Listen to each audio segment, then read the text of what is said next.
ఇప్పుడు కీర్తనకున్నటువంటి ప్రాముఖ్యత ఏంటంటే, ఏ కార్యక్రమం సంఘములో జరిగినా కీర్తనలో నుండి మనము ఆ కార్యక్రమం అంటే సందర్భానుసారముగా వాక్యాన్ని తీసుకోవచ్చు. ఆదివారం ఆరాధన అనుకోండి, లేక ఒక స్తుతి కూటం అనుకోండి.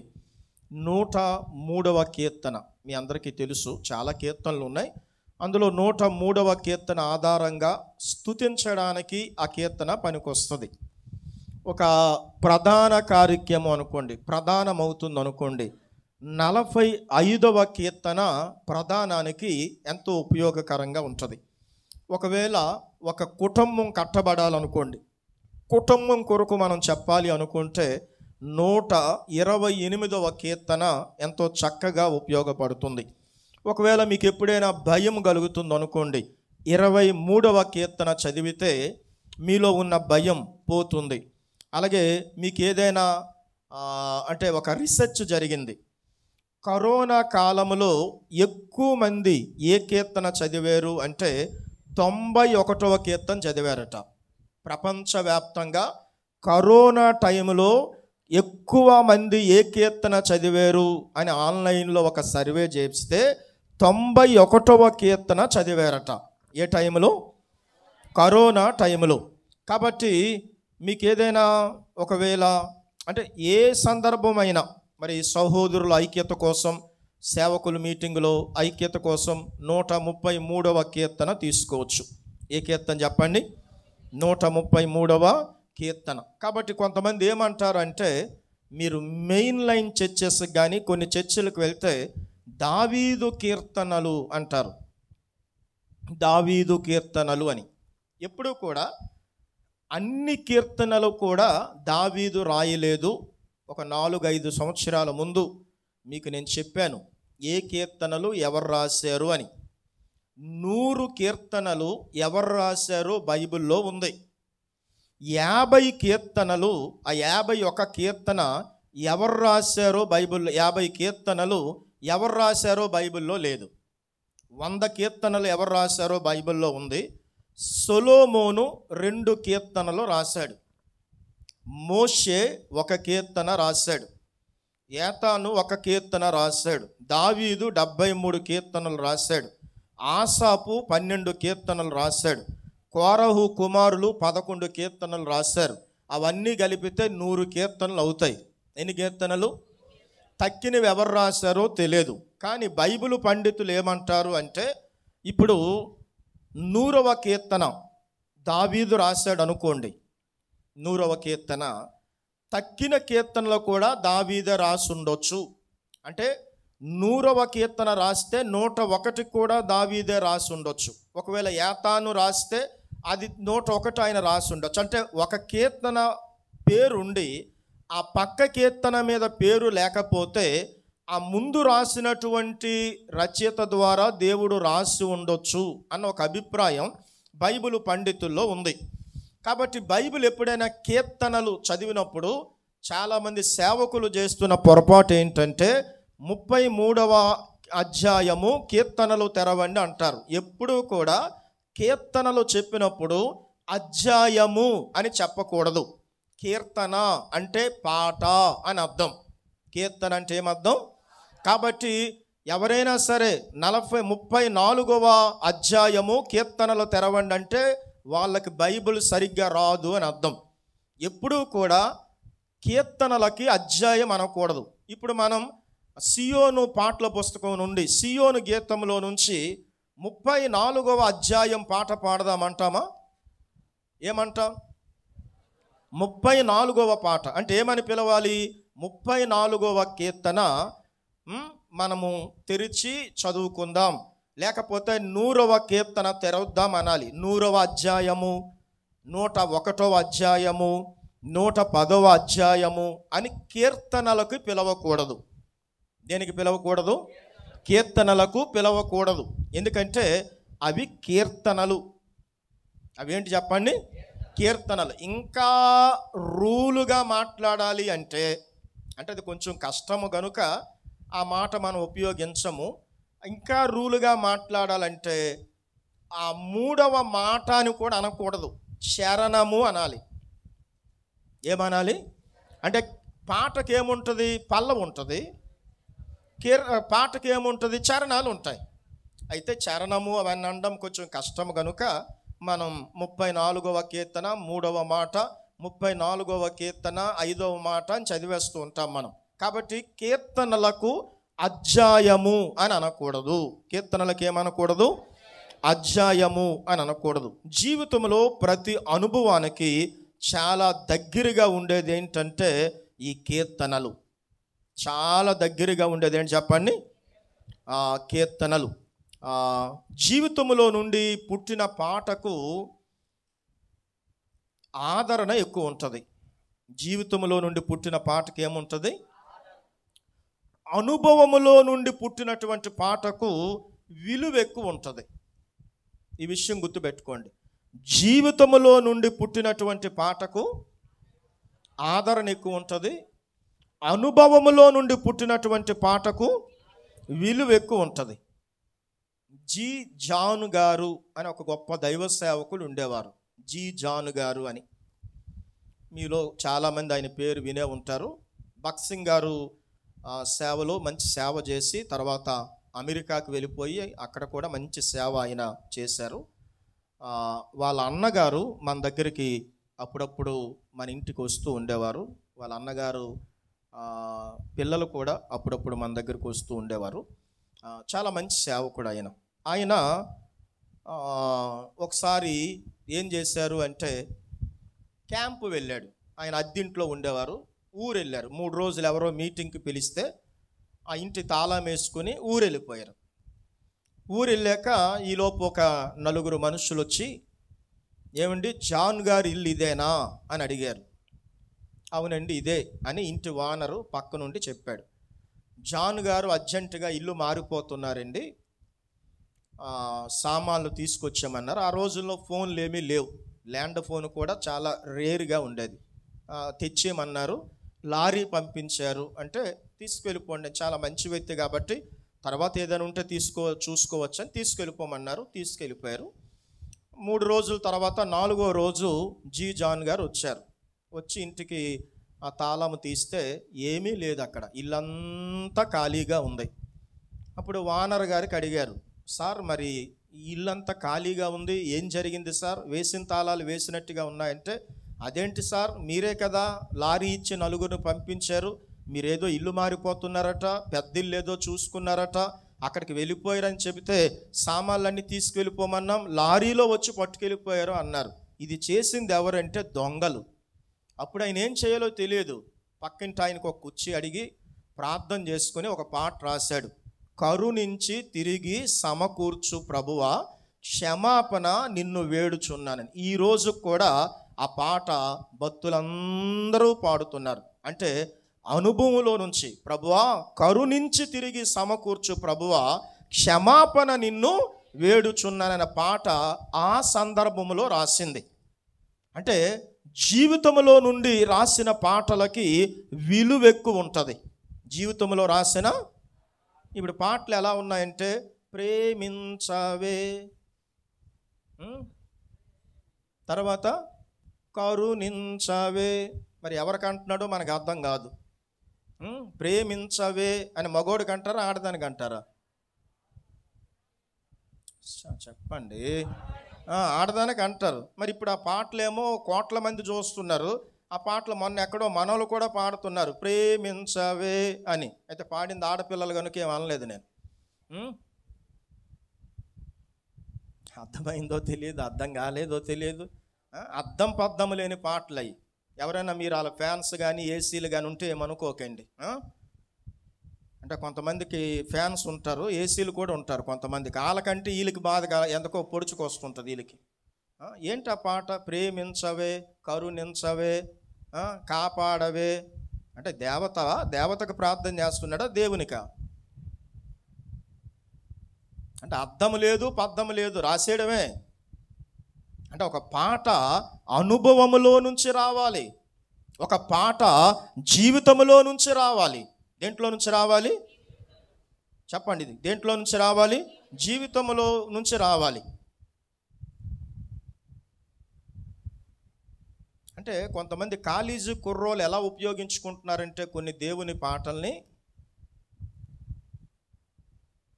నువ్వు లేని క్షణము నేను ఉండలేను, ఇంకేదో పాట ఉండేది ఒకటి.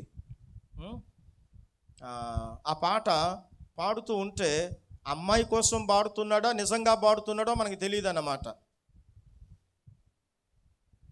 అంటే కొన్ని పాటలు ఎలాంటివి అంటే వాళ్ళకి ఆ భక్తులకి దేవునితో సంబంధం ఉంటే ఉండొచ్చు, కానీ ఆ పాటలు కొన్ని పెడద్దాలకి దారి తీస్తున్నాయి. కానీ జీ జాన్ గారు రాసిన పాట ఎలా రాశాడు ఆయన? కరుణించి తిరిగి సమకూర్చు ప్రభువా, క్షమాపణ నిన్ను వేడుచున్నాను. ఇంకొక మంచి భక్తుడు ఉండేవాడు, ఆయనకి ఒకసారి ఆపరేషన్ అయ్యింది. అంటే కడుపు చాలా నొప్పిగా ఉంది, నొప్పి అని వెళ్తే మీకు ఆపరేషన్ పడుతుందని ఆపరేషన్ చేశారు. దారం లోపల వదిలేసి, దారపుండ వదిలేసి కుట్టేశారు ఆ రోజుల్లో. మరలా నొప్పి వస్తుందని వెళ్తే వాళ్ళు అన్నారు, నీకు ఇంకొక ప్రాబ్లం ఉంది, మరలా ఆపరేషన్ చేయాలన్నారు. సహజంగా కొంతమంది డాక్టర్లే తప్పు ఒప్పుకుంటారు, కొంతమంది ఒప్పుకోరు కదా. దారం వదిలేసామంటే కేసు పెడతారు, దారం వదిలేసామంటే డాక్టర్లు తంతారు, కనుక ఇంకేదో ప్రాబ్లం ఉందని మరలా కోసారు. కోసి దారం తీసేసి కత్తిరి పెట్టి కుట్టేశారు. మరలా ఆయనకు నొప్పి వస్తుంది, మరలా హాస్పిటల్కి వెళ్ళాడు. ఆ పక్కన ఇంకేదో సమస్య ఉంది అని చెప్పేసి మరలా ఆపరేషన్ చేసి కత్తిరి తీశారు. 3 ఆపరేషన్లు జరిగాయి ఆయనకి. ఎన్ని ఆపరేషన్లు? ఆయన పేరు ప్రకాష్ యశోడియన్. అప్పుడు ఆయన ఒక పాట రాశాడు, పరమాజీవము నాకు నివ్వ తిరిగి లేచెను నాతో నుండనే పాట 3వ ఆపరేషన్ తర్వాత రాశాడు. చూసారు, ఇప్పటికీ ఆ పాట ఎన్నో సంవత్సరాలు, నా చిన్నప్పటి నుంచి నేను వింటున్నాను, ఇంకా పాట అలాగే ఉంది. ఈ ప్రేమించవే పాటలు ఎంతకాలం ఉంటాయి? ప్రేమించవే, కరుణించవే, చూడవే, రావే, ఈ పాటలు ఎంతకాలం ఉంటాయి? కానీ ఇప్పుడు చూడండి, పరమాజీవము నాకు నివ్వ, ఎన్ని సంవత్సరాలు బట్టి వింటున్నారు మీరు? అది ఇంకా ఉంటూనే ఉంటుంది. కరుణించి తిరిగి సమకూర్చు ప్రభు అంటే ఇవి ఎక్కడి నుండి వచ్చాయి పాటలు? అనుభవాల్లో నుండి వచ్చాయి, వారి జీవితంలో నుంచి పాటలు అనేవి వచ్చాయి. కాబట్టి పాట సందర్భానుసారంగా ఉండాలి, సందర్భానుసారంగా పాట పాడాలి, అది చాలా మంచిది. దావీదు కూడా ఒక పాట రాశాడు. ఎటువంటి సందర్భంలో రాశాడంటే, అబీమెలెకు అనే ఒక రాజు దగ్గరికి వెళ్ళాడు. ఎవరి దగ్గరికి వెళ్ళాడు? అబీమెలెకు అనే ఒక రాజు దగ్గరికి వెళ్ళాడు. వెళ్ళేటప్పుడు ఆయన దగ్గర పిచ్చోళ్ళలాగా, వెర్రివాడులాగా నటించాడు దావీదు. గడ్డం మీద ఇలా ఉమ్ము వేసుకొని పిచ్చివాడులాగా నటిస్తే ఆ అబీమెలెకు దావీదుని తోలివేసెను అని ఉంది అక్కడ. ఏం చేశాడు? తోలివేశాడు. చెప్పండి, ఏం చేశాడు? తోలివేశాడు. గెట్ అవుట్, పో బయటికి. ఏంటలాగా గడ్డం అంతా ఉమ్మేసుకొని అంటే బయటికి పోయాడు. పోయి అదుల్లాము అనే ఒక గృహకి వెళ్ళిపోయాడు. ఎక్కడికి వెళ్ళిపోయాడు? అదుల్లాము అనే గృహకి వెళ్ళిపోయి ఒక పాట రాశాడు. ఏం పాట రాశాడో చదువుకుందాం. చూడండి, సమూయేలు గ్రంథంలో ముందు చూశాక ఆ పాట చూద్దాం. 21వ అధ్యాయం 10వ వచనం. అంతటా దావీదు సౌలునకు భయపడినందున ఆ దినమునే లేచి పారిపోయి గాతు రాజైన ఆకీషు నొద్దకు వచ్చెను. ఆకీషు సేవకులు ఈ దావీదు ఆ దేశపు రాజు కాడ వారు నాట్యమాడుచు గాన ప్రతిగానములు చేయుచు సౌలు వేల కొలది హతము చేసెను. దావీదు 10,000 కొలది హతము చేసెను. పాడిన పాటలు ఇతను గూర్చినవే కదా అని అతనును బట్టి రాజుతో మాటలాడగా దావీదు ఈ మాటలు తన మనస్సులో ఉంచుకొని గాతు రాజైన ఆకీషునకు బహు భయపడెను. కాబట్టి దావీదు వారి ఎదుట తన చర్య మార్చుకొని వెర్రివాని వలె నటించెను. ద్వారపు తలుపుల మీద గీతలు గీయుచు ఉమ్ము తన గడ్డం మీదకి కారనిచ్చుచు ఉండెను. వారు అతన్ని పట్టుకొని పోగా అతడు పిచ్చి చేష్టలు చేయుచు ఉన్నందున కావున ఆకీషు రాజు మీరు చూచితిరి కదా, వానికి పిచ్చి పట్టినది, నా యొద్దకు వీణెందుకు తీసుకొచ్చితిరి, పిచ్చి శ్రేష్టలు చేయవానితో నాకేమి పని. చూడండి ఇక్కడ ఆ యొక్క ఆకీషు రాజు తగిలేశాడు. ఇప్పుడు మీకు ఒక డౌట్ రావచ్చు, మరి మీరు అబీమెలెకు అన్నారు, ఇక్కడ ఆకీష్ అని ఉంది అనేది. ఆకీషు అనేది పేరు, ఆకీషు అనేది అబీమెలెకు అనేది బిరుదు. ఇప్పుడు ఐగుప్తు రాజుకి బిరుదు ఏంటంటే ఫరో. ఐగుప్తు రాజు యొక్క బిరుదు పేరేంటి? ఇప్పుడు జపాన్లో చక్రవర్తులు ఉంటారు, వాళ్ళని జార్ అని పిలుస్తారు. ఏమని? జారు చక్రవర్తులు అంటారు. ఇంగ్లాండ్ రాజుల్ని జార్జ్ అంటారు. జార్జ్, జార్జ్ అంటే పేరు కాదు, ఏంటది? బిరుదు. రోమా చక్రవర్తుల్ని సీజర్ అని అంటారు. రోమా చక్రవర్తుల యొక్క బిరుదు ఏంటి? సీజర్. ఫిలిస్తీన్ల చక్రవర్తులనేమో అబీమెలెకు అంటారు. ఏమంటారు? మన దగ్గర ఉన్న సేవకులనేమో బ్రదర్ గారు అంటారు. వాళ్ళ పేరు ఉంటుంది కదా. అర్థమైందా? ఏమర్థమైంది? ఇప్పుడు బిరుదు వేరు, పేరు వేరు. సీజర్ అనేది బిరుదు, ఫరో అనేది బిరుదు, అబీమెలెకు అనేది బిరుదు, జార్ అనేది బిరుదు, జార్జ్ అనేది బిరుదు. కాబట్టి పేర్లు ఉంటాయి. అబీమెలెకు అనేది బిరుదు, ఇక్కడ ఆకీష్ అనేది ఏంటి? పేరు. 22వ అధ్యాయం సమూయేలు గ్రంథం 1వ మాట. దావీదు అక్కడి నుంచి బయలుదేరి అదుల్లాము గృహలోనికి తప్పించుకొని పోగా.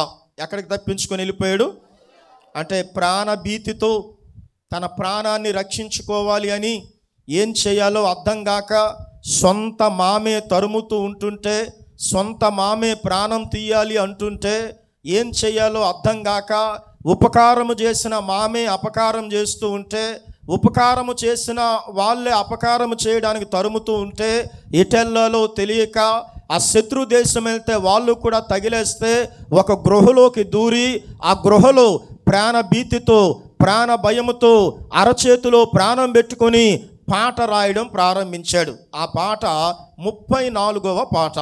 ఏ పాట? 34వ పాట. 1వ మాట చదువుకుందాం. నేను ఎల్లప్పుడూ యెహోవాను సన్నుతించెదను, నిత్యము ఆయన కీర్తి నా నోట నుండును. ఆ మీదనేముంది?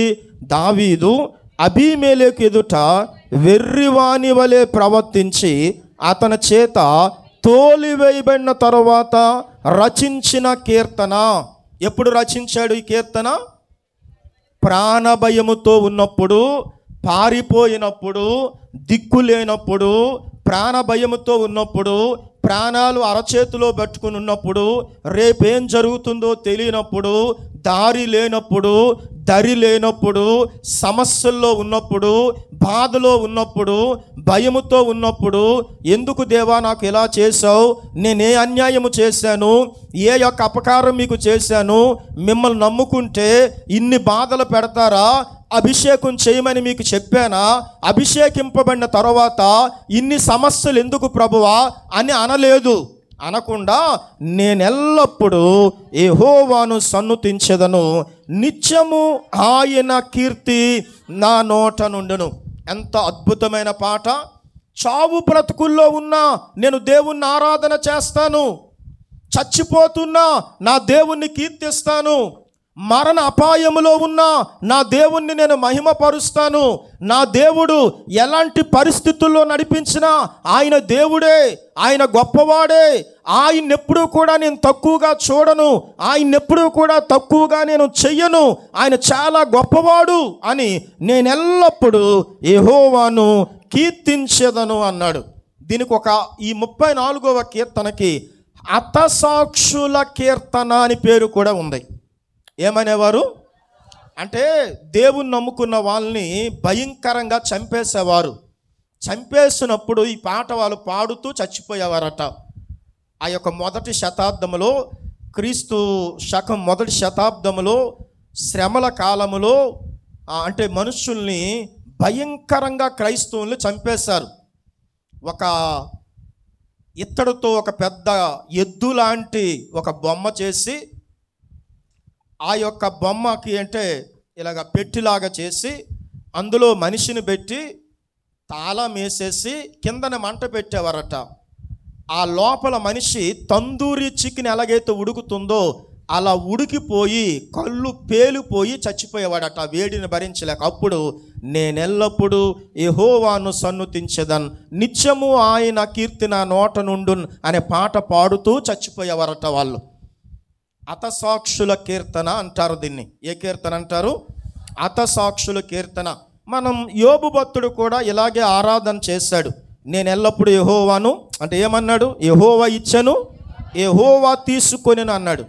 ఎప్పుడు? 10 మంది పిల్లలు పోయాక. ఎప్పుడు చెప్పండి? 10 మంది పిల్లలు పోయాక యెహోవా ఇచ్చెను, యెహోవా తీసుకొనెను, ఆయన నామానికే మహిమ కలుగును గాక అన్నాడు.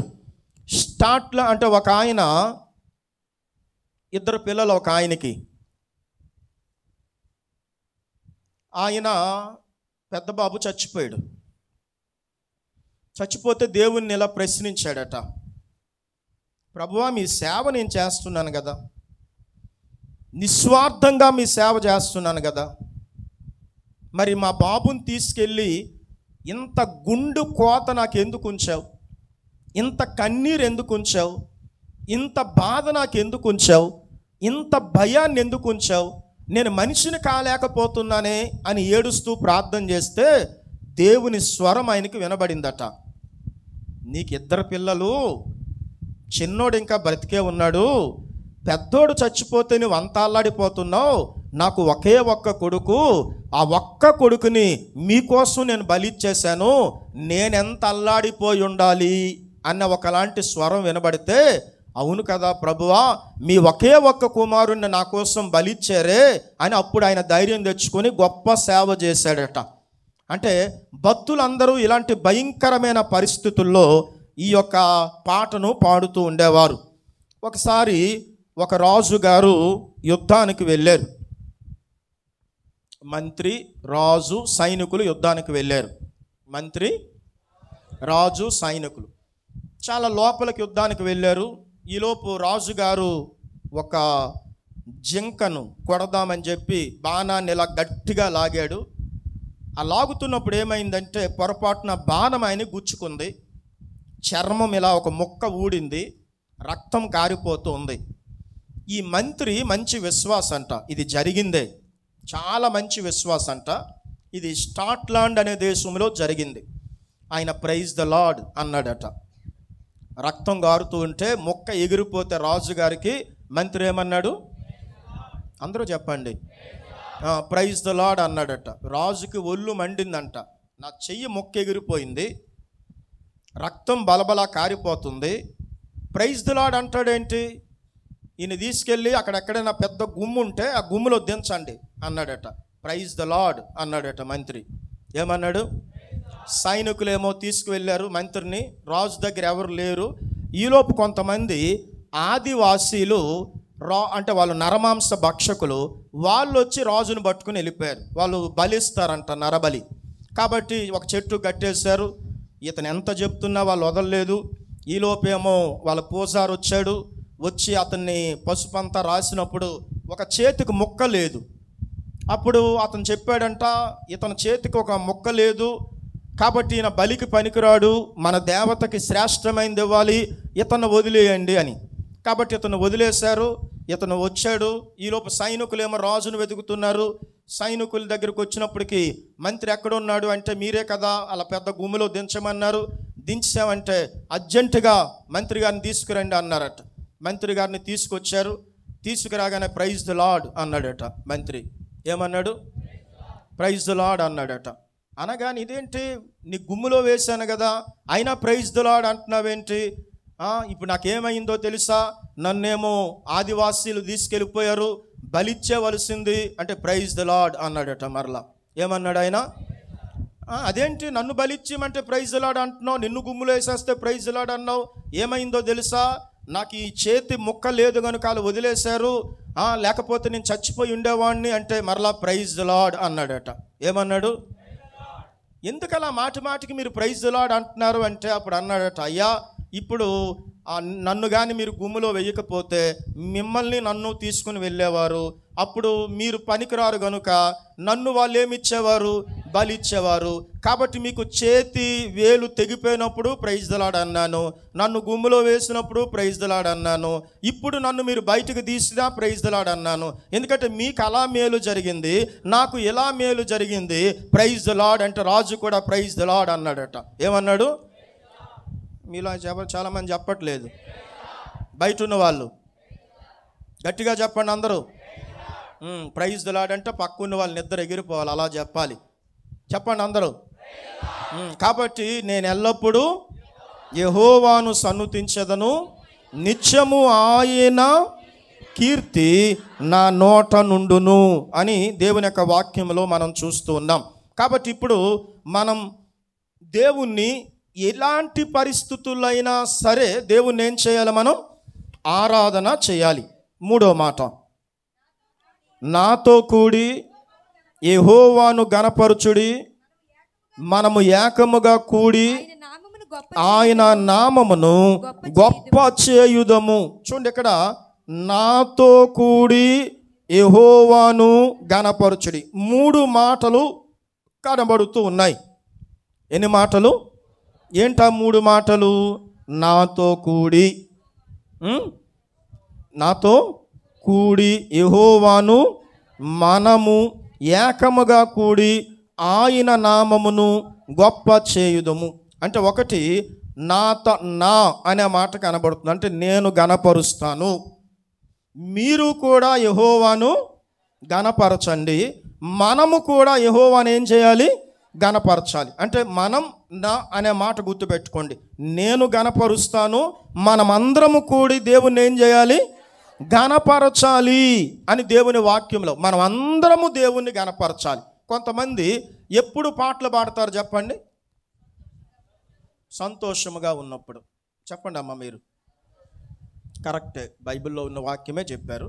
పురుషులు ఏదైనా చెప్పండి. తక్కువ మంది ఇక్కడ కూర్చున్నారు కదా, ఎక్కువ మంది బయట ఉన్నారు. ఎప్పుడు పాట పాడతారు? మేలు చేసినప్పుడు. ఇంకెప్పుడు? ఏదో ఒకటి చెప్పండి అమ్మా, ఎప్పుడు పాట పాడతారు? భయము కలిగినప్పుడు. వెరీ గుడ్, భయం వచ్చినప్పుడు కూడా పాట పాడతారు. కరెక్టే మీరు చెప్పింది. ఇంకెప్పుడు పాట పాడతారు? ఒంటరిగా ఉన్నప్పుడు. ఇది కూడా కరెక్టే, మీరు ఏదైనా బాగా చెప్తున్నారు. చెప్పండి, ఇంకెప్పుడు పాటలు పాడతారు? చీకట్లో నుండి వచ్చినప్పుడు, అదే భయం కలిగినప్పుడు. ఇంకా ఎప్పుడు పాటలు పాడతారు? ఇంకా ప్రయాణం చేసినప్పుడు. ఇంకా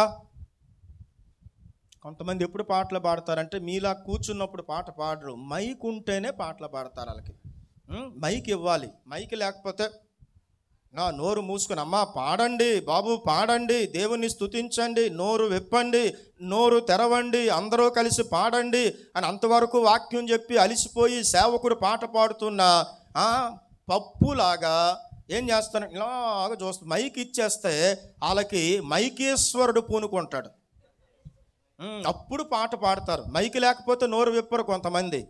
అలాంటి వాళ్ళని మైక్ టైసన్ అంటారు. అంటే మైక్ లేకపోతే పాట పాడవా? దాన్ని వేషధారణ అంటారు.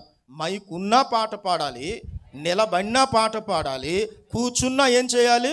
పాట పాడాలి. మైక్ ఉంటేనే పాట పాడతావా? మైకు లేకపోతే పాట పాడవా? నిలబడితేనే పాట పాడతావా? నిలబడకపోతే పాట పాడవా? అంటే వీళ్ళు ఏం చేస్తారంటే వేషధారులు అన్నమాట.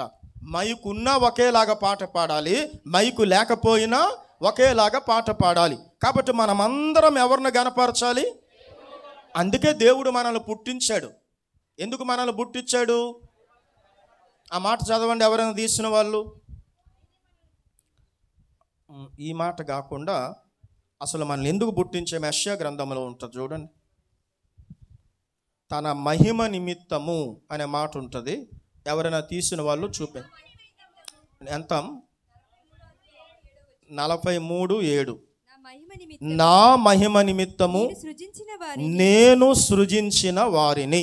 దేవుడు ఎందుకు సృజించాడమ్మా? ఆయన మహిమ కోసం. మనవరాల మీద 3 అత్యంతలు, మనవరాల మీద 5 అత్యంతలు వేయడానికి కాదు నువ్వు పుట్టింది.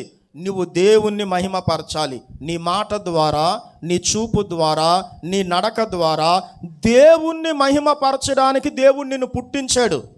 నేను ఎందుకు పుట్టానో నాకే తెలియట్లేదండి అంటే నువ్వు బైబిల్ చదవట్లేదన్నమాట. నువ్వు ఎందుకు పుట్టావో తెలుసా? ఏదో పెళ్లి చేసుకుని పిల్లలు పుట్టి వాళ్ళకి పిల్లలు పుడితే వాళ్ళ ముడ్డు కడిగి వాళ్ళకి బట్టలు వేసి వాళ్ళ పెద్ద చేసి వాళ్ళకి చదివించి వాళ్ళకి స్కూల్కి తీసుకెళ్ళి వాళ్ళ క్యారేజీలు కట్టి నువ్వు మూలకు చేరిపోయిన తర్వాత నిన్ను ఒక మూల పెట్టడానికి కాదు. అది జీవితంలో భాగమైన నువ్వు దేవుణ్ణి మహిమపరచడానికి దేవుడు పుట్టించాడు మనల్ని. ఎవరిని మహిమపరచడానికి? దేవుణ్ణి మహిమపరచడానికి. కాబట్టి మనం ఎప్పుడూ కూడా దేవుణ్ణి ఏం చేయాలి? మహిమపరచాలి. 34:6. ఈ దీనుడు మొర్ర పెట్టగా యెహోవా ఆలకించును. చూడండి, ఈ దీనుడు మొర్ర పెట్టగా యెహోవా ఆలకించును. తర్వాత రెండో మాట, యెహోవాను బట్టి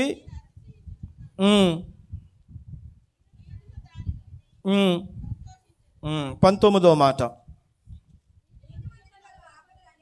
నీతిమంతును కలుగు ఆపదలు అనేకములు, వాటి అన్నిట్లో నుండి యెహోవా వానిని విడిపించును. ఇక్కడ మనం కొన్ని మాటలు చదువుకున్నాం. 6వ మాట, 2వ మాట, 19వ మాట, ఇవన్నీ మనం చదువుకుంటే దీనుడు అనే మాట కనబడుతుంది. తర్వాత భయభక్తులు గలవారు, తర్వాత నీతిమంతుడు. ఎవరు చెప్పండి?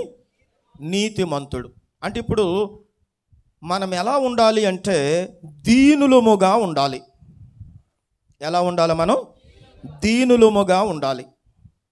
దేవుని యందు భయభక్తులు కలిగిన వారముగా ఉండాలి. నీతిమంతులముగా ఉండాలి. అంటే ఎవరిలో దేనత్వం ఉంటుందో వారికి భయభక్తులు ఉంటాయి. ఎవరికైతే భయభక్తులు ఉంటాయో వారు నీతిమంతులుగా ఉంటారు. ఈ 3 ఒక లింక్ అన్నమాట. ఎవరైతే దీనులుగా ఉంటారో వారికి భయభక్తులు ఉంటాయి. ఎవరిలో భయభక్తులు ఉంటాయో వారిలో నీతి ఉంటుంది. ఒకటి లేకుండా 2 ఉండవు. అంటే దీనత్వం లేకుండా భయభక్తులు ఉండవు, భయభక్తులు లేకుండా నీతి ఉండదు. ఒకవేళ ఏదైనా 1 ఉండి 2 లేవు అంటే వాళ్ళు అక్కడ నటిస్తున్నారు అని అర్థం. ఏం చేస్తున్నారని అర్థం? నటిస్తున్నారు అని అర్థం. 4వ మాట చదవండి. నేను యెహోవా యొద్ద విచారణ చెయ్యగా ఆయన నాకు ఉత్తరం ఇచ్చెను, నాకు కలిగిన భయములన్నిటిలో నుండి ఆయన నన్ను తప్పించెను. చూడండి, ఇప్పుడు దీనుడిగా ఉన్నాడు ఈయన, భయభక్తులు కలిగి ఉన్నాడు, నీతిమంతుడిగా ఉన్నాడు. చెప్పండి, దీనుడిగా ఉన్నాడు, భయభక్తులు కలిగి ఉన్నాడు, నీతిమంతుడిగా ఉన్నాడు. అంటే నీతిమంతునికి, దీనునిగా ఉన్నవానికి, భయభక్తులు ఉన్నవానికి ఏమొచ్చింది అంటే భయం వచ్చింది. నాకు కలిగిన భయములన్నిటిలో నుండి అని అంటూ ఉన్నాడు. అంటే నీతిమంతులకి భయాలు వస్తాయి. నీతిమంతులకు కూడా భయం వస్తుందా అంటే భయం వస్తుంది. భయము అనేది దేంట్లో నుంచి వస్తుంది?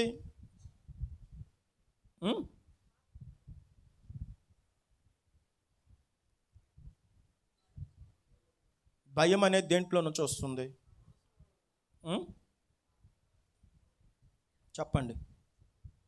ఇప్పుడు మనం ఎక్కడ బ్రతుకుతున్నాం? భయం మధ్యలో బ్రతుకుతున్నాం. దేని మధ్యలో బ్రతుకుతున్నాం? భయం మధ్యలో బ్రతుకుతున్నాం. భయాలు లేవంటారా ఎవరికి ఇక్కడ? చెప్పండి, ఉన్నాయా లేవా? భయం మధ్యలో మనం బ్రతుకుతున్నాం. ఇప్పుడు భయంలోనే మనం ఉన్నాం. ఈ భయము అనేది ప్రమాదాల ద్వారా వస్తుంది. దేని ద్వారా వస్తుంది? ప్రమాదాల ద్వారా. ఒక సంఘములంట, ఆ సేవకుడు ఎంత చెప్తున్నా కొంతమంది పొయ్యిలో కర్రలు పెట్టినట్టు కాలు చాపుకుంటున్నారట. కొంతమంది ఆల్రెడీ తీసేస్తున్నారు కాళ్ళు. ఆ సంఘములో ఏ సంఘములో? ఆ సంఘములో కొంతమంది ఇప్పుడు పాపం కొంతమంది కుంటు వాళ్ళు ఉంటారు కదా, చంకల్లో కర్రలు రెండు పెట్టుకున్నట్టు గడ్డం కింద ఇలా పెట్టుకొని ఇలా వింటుంటారు. అలా వింటున్నారట కొంతమంది, స్టాండ్లో పెట్టుకొని. కొంతమంది కునుకుతున్నారట. ఏం చేస్తున్నారు? ఎంత చెప్పినా మానట్లేదట. కునికేవాడు కునుకుతున్నాడట, ఇలా స్టాండ్ పెట్టుకునేవాడు స్టాండ్ పెట్టుకుంటున్నారట. కొంతమంది కాళ్ళు ఏమో రెండు చాపేసుకుంటున్నారట. అప్పుడు ఆ సేవకుడు ఆదివారం వచ్చి ఇలా వాక్యం చెప్పే ముందు ప్రకటన చేశాడంట. తెల్లవారి నేను మందిరానికి వచ్చాను, 2 తాచు పాములు మందిరంలో ఆడుతున్నాయి. వాటిని కొట్టేద్దామని చాలా ప్రయత్నం చేశాము, కానీ అవి దొరకలేదు. అవి ఏదో పరదా కిందకు దూరిపోయాయి, మరి ఎక్కడ ఉన్నాయో తెలియదు. అయినా అవి దొరికితే చంపేద్దాం, మీరు అందుకే చాలా కేర్ఫుల్గా ఉండండి, ఈరోజు జాగ్రత్తగా వినండి అని వాక్యం చెప్పడం ప్రారంభిస్తే ఒక్కలో కునకలేదట. ఈలోపు అతను ఏదో రెఫరెన్స్ చెప్పాడంటే, యెహెజ్కేలు 3:6 చదవండి అంటే ఆ పక్క ఆవిడికి వినబడక అక్క అందట, ఓ అందట ఈవిడ. అంటే మీకు కూడా అలాగా పాములు పెట్టకుండానే మీరు వింటున్నారు. నిజానికి పాములు రాలేదు, అతను అలా అన్నాడు భయపడతారని. ఆ రోజు చక్కగా విన్నారట వాక్యాన్ని. ఎలా విన్నారు? చక్కగా విన్నారు. కాబట్టి కొంతమందికి భయాల మధ్యలో ఉన్నాం. భయం అనేది ప్రమాదాల ద్వారా వస్తుంది. దేని ద్వారా వస్తుంది? 17వ మాట, నీతిమంతుడు మొరపెట్టగా వారి శ్రమలన్నిట్లో నుండి అతన్ని విడిపించును అని ఉంది. దేంట్లో నుంచి చెప్పండి? శ్రమలన్నిటిలో నుంచి అతను వారిని విడిపించును. అంటే ఇప్పుడు శ్రమలు అనేవి మానవ జీవితంలో ఉంటాయి. శ్రమలు లేని వ్యక్తి ఎవరూ లేరు. ఒక ఆయన ఎలా ప్రార్థన చేశాడంట, ప్రభువా శ్రమలు తీసివేయండి అని నేను మొరపెట్టడం లేదు, కానీ శ్రమల్ని తట్టుకోవడానికి, శ్రమల్ని జయించడానికి నాకు శక్తిని దయచేయండి అని ప్రార్థన చేశాడు ఆయన. కాబట్టి మానవులందరికీ శ్రమలు ఉంటాయి. మానవులందరికీ కొంతమంది చిన్న శ్రమని పెద్దదిగా చూస్తారు, కొంతమంది పెద్ద శ్రమని చిన్నదిగా చూస్తారు, చాలా చిన్నదిగా చూస్తారు. చాలా మందికి ఎన్నో శ్రమలు ఉన్నాయి. కొంతమంది నిద్ర పట్టదు. ఏమా నిద్ర పట్టట్లేదు అంటే 2 లక్షల అప్పు ఉంది, అప్పు జ్ఞాపకం వస్తే నిద్రే పట్టట్లేదు అన్న వాళ్ళు ఉన్నారు. 70 లక్షల అప్పు ఉండి చక్కగా నిద్రపోతున్న వాళ్ళు ఉన్నారు. అర్థమైంది కదా? అంటే కొంతమంది చిన్న చిన్న విషయాలకు ఎక్కువ భయపడిపోతూ ఉంటారు. కొంతమంది పెద్ద పెద్ద విషయాలైనా దేవుని బట్టి ఎలా ఉంటారు? వాళ్ళు ధైర్యముగా ఉంటారు. మానవ జీవితంలో శ్రమలు అనేవి ఉంటాయి. మరి దావీదు నీతిమంతుడు, దావీదు భయభక్తులు గలవాడు, దావీదు దీనుడు. ఎవరు? అయినా ఆయనకి శ్రమలు వచ్చాయి, ఆయనకి భయాలు వచ్చాయి. ఏమొచ్చాయి? భయాలతో ఆగిపోయాయా? 19వ వచనం, నీతిమంతుని కలుగు ఆపదలు అనేకములు, వాటన్నిట్లో నుండి యెహోవా వానిని విడిపించును. అందరూ చెప్పండి, నీతిమంతుని కలుగు ఆపదలు అనేకములు. అంటే ఎక్కువ బాధలు ఎవరికి వస్తాయి? నీతిమంతులకే. చెప్పండి, ఎక్కువ బాధలు ఎవరికి? నీతిమంతులకే. కాబట్టి నీతిమంతుని కలుగు ఆపదలు అనేకములు అని ఉంది. అంటే కొన్నిసార్లు మనుషులకి వాక్యం తెలియక ఏమంటుంటారు అంటే, ఏంటి సేవకులకి ఇన్ని కష్టాలు? సేవకులకే కష్టాలు ఎక్కువ మీకంటే. సేవకులకేంటి ఇన్ని బాధలు? మీకంటే సేవకులకు ఎక్కువ బాధలు. సేవకులకేంటి ఇన్ని రోగాలు? మరి దేవుడు ప్రేమించిన లాజరుకి రోగం రాలేదా? ఏలీషాకి రోగం రాలేదా? అంటే దేవుడు ఎక్కువగా ప్రేమించే వాళ్ళకి రోగాలు వస్తాయి. నీవు ప్రేమించిన వాడు ఏమై ఉన్నాడు? రోగై ఉన్నాడు అని 11వ అధ్యాయం 10వ అధ్యాయంలో ఉంది. కాబట్టి కొంతమందికి తెలియదు, నీతిమంతునికి అనేకమైన ఆపదలు వస్తాయి. ఆపదలు దేనివల్ల వస్తాయి? చెప్పండి. ఆపదలు దేని వల్ల వస్తాయి? వాహనాల వల్ల వస్తాయి. ఆపదలు దేని వల్ల వస్తాయి? వస్తువుల వల్ల వస్తాయి. కొన్నిసార్లు మీరు ఆ స్విచ్ చేస్తే చచ్చిపోయిన వాళ్ళు ఉన్నారు, కరెంటు షాక్ కొట్టి. అర్థమైందమ్మా? పరిస్థితుల వల్ల వస్తాయి. చెప్పండి. వస్తువుల వల్ల వస్తాయి, వాహనాల వల్ల వస్తాయి, పరిస్థితుల వల్ల వస్తాయి, మనుష్యుల వల్ల వస్తాయి, కపట సహోదరుల వల్ల వస్తాయి, మోసము చేసేవారి వల్ల వస్తాయి. కాకపోతే ఆపదలన్నిట్లో నుంచి దేవుడు మనల్ని ఏం చేస్తాడు? విడిపిస్తాడు. 7వ మాట, యెహోవా యందు భయభక్తులు గలవారి చుట్టూ ఆయన దూత కావలి ఉండి. చూసారా, ఇక్కడ దేవుడు ఒక గొప్ప ఆశీర్వాదాన్ని ఇస్తున్నాడు, లేక వాగ్దానాన్ని ఇస్తున్నాడు. ఎవరైతే దేవుని యందు భయభక్తులు గలవారిగా ఉంటారో వారి చుట్టూ దేవుడు తన దూతను కావలి ఉంచుతాడు అని. ఏముంచుతాడు? ఒక భక్తుడు ఒక పుస్తకంలో ఇలా రాశాడు. దేవుడంట ఎవరైతే రక్షణ పొందుతారో, ఎవరైతే బాప్టిజం తీసుకుంటారో, ఎవరైతే యేసు ప్రభుని సొంత రక్షకుడుగా దేవుడుగా అంగీకరిస్తాడో వాళ్ళకి 2 దూతల్ని కావలి ఉంచుతాడట. అంటే ఆయన అనుభవం గుండా రాశాడు. ఎంతమంది దూతల్ని? ఒకరు కాచే దూతట, కాస్తాడు ఒక దూత. ఏం చేస్తాడు అంటే మనల్ని ఎప్పుడూ కూడా కాస్తాడు. ఇంకొక దూత రాస్తాడు. ఒక దూత కాస్తాడు, ఒక దూత రాస్తాడు. ఎవరిని కాస్తాడు? నన్ను కాస్తాడు. చెప్పండి. ఎవరి గురించి రాస్తాడు? నా కోసం రాస్తాడు. ఏమి రాస్తాడు? నేను చేసినవి రాస్తాడు. నోరు విప్పండి. ఏమి రాస్తాడు? నేను చేసినవి రాస్తాడు. ఎక్కడ రాస్తాడు? ఆ గ్రంథములో రాస్తాడు. అందుకే గ్రంథములు అని ఉంది. ప్రకటన గ్రంథములో ఆ గ్రంథముల యందు ఎవని పేరైనను. కాబట్టి గ్రంథములో నువ్వు చేసినవన్నీ రాస్తుంటాడు దూత.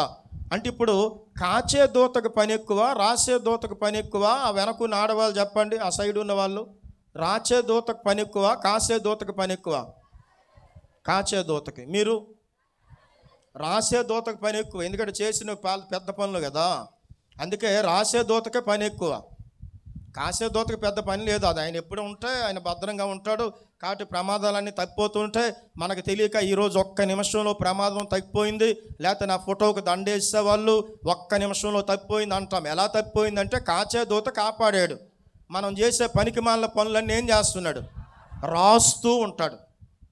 కాబట్టి రాసే దూతకు పని ఎక్కువ, కాసే దూతకు పని తక్కువ. ఏదేమైనా దేవుడు తన దూతను పంపించి మనల్ని ఏం చేస్తున్నాడు? పేతురు పత్రిక 1:12 చదవండి.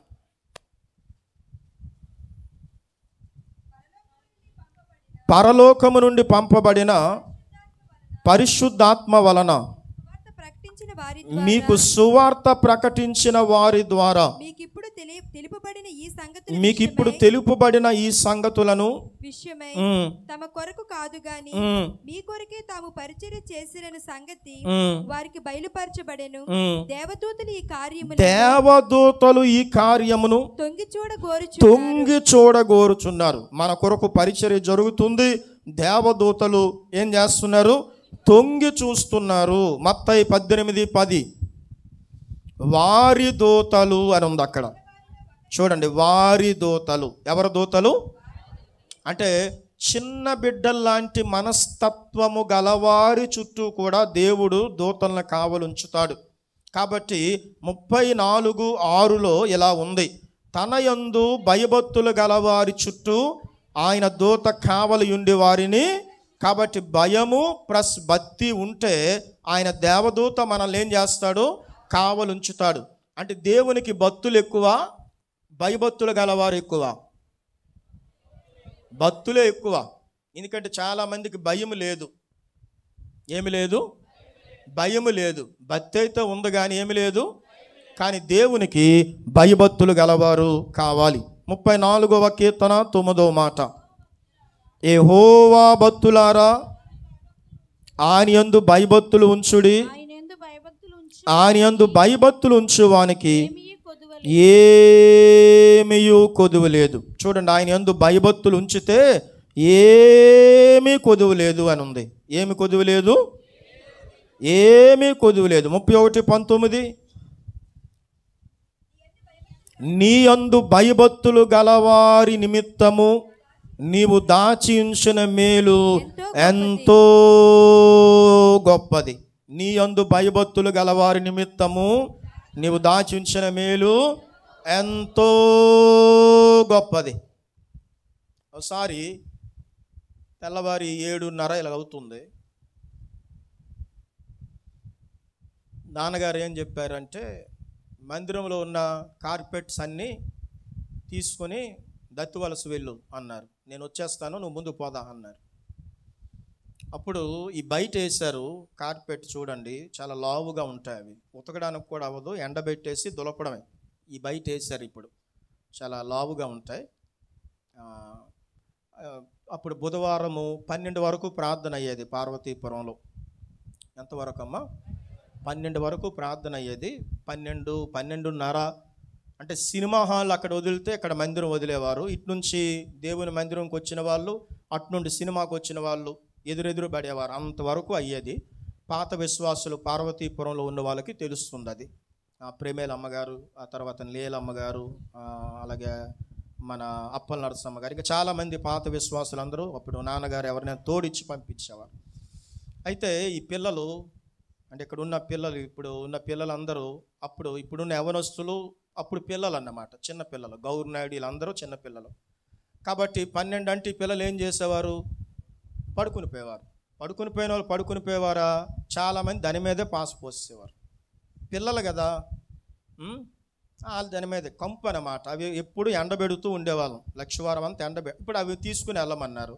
అప్పుడు బండి లేదు, అవి అవి మోసుకొని వెళ్ళాలి, బస్సు ఎక్కాలి, మరలా దత్తివలస సెంటర్లో దిగాలి, మరలా తోటలోకి వెళ్ళాలి. అప్పుడు నాన్నగారితో నేను అన్నాను, నాన్నగారు చాలామంది వెళ్ళిపోయారు, ఎవరికైనా చెప్తే బాగుండేది, అవి కంపవి, ఆ తర్వాత బరువు ఎక్కువ, ఇప్పుడు ఇక్కడ నుంచి కాంప్లెక్స్ మోసుకొని వెళ్ళాలి, అక్కడ నుంచి బస్సు ఎక్కాలి అంటే అది దేవుని పని. దేవదూతలకు దేవుడు ఆ పని అప్పచెప్పలేదు. దేవుని పని అంటే నీకు అంత ఆషామషిగా ఉందా? దేవుడు దేవదూతలకు ఇవ్వని పని మనకిస్తే అవి కంపు అంటావని అరగంట కొట్టారు నన్ను. మామూలుగా కాదు, చితక కొట్టేశారు. ఏడ్చుకొని అప్పుడు చిన్నోన్ని మోసుకొని వెళ్ళాను. అక్కడ బాప్టిస్ట్ కార్యక్రమాలన్నీ అయిపోయాయి.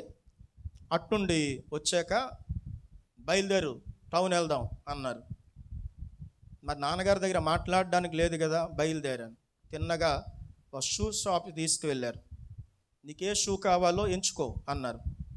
ఒక షూ ఎంచుకుంటే కొనేసాక తీసుకొచ్చారు. అప్పుడు ఈ దుఃఖం అంతా పోయింది. దేవుడు దాచి ఉంచిన మేలు ఎంతో గొప్పది.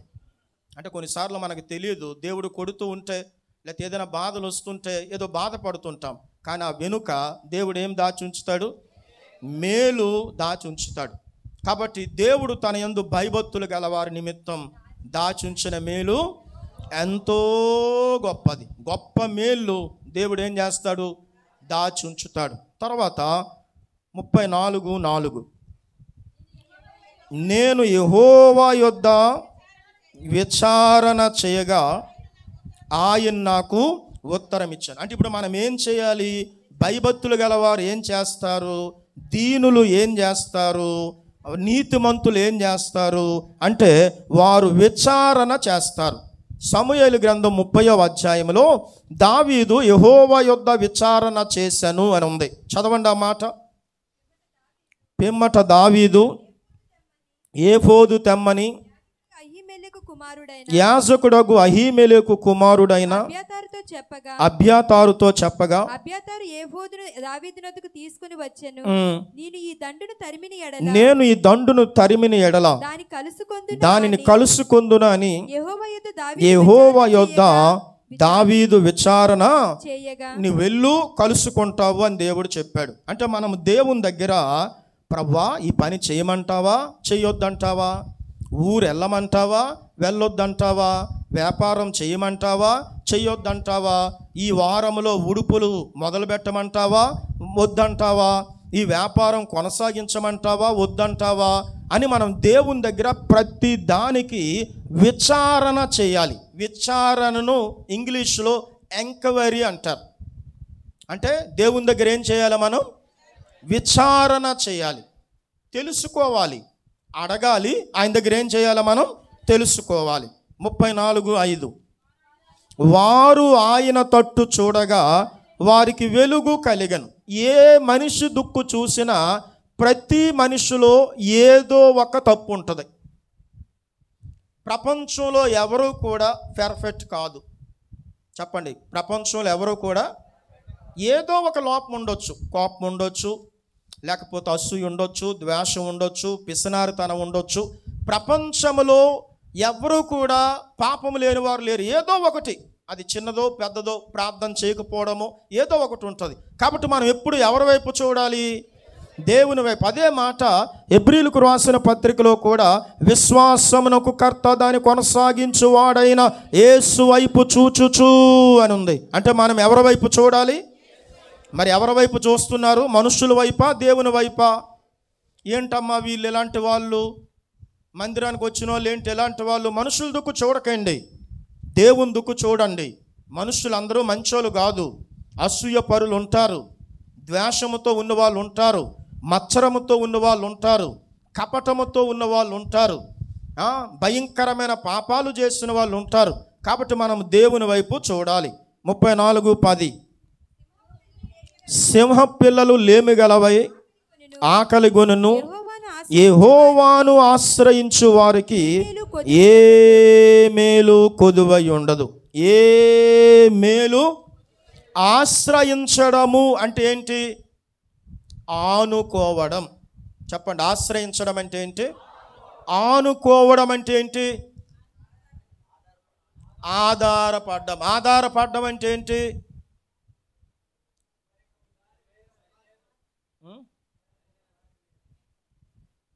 ఇప్పుడు ఇక్కడ సెల్ పెట్టారు, ఆ సెల్ స్టాండ్ అని ఆనుకొని ఉంది.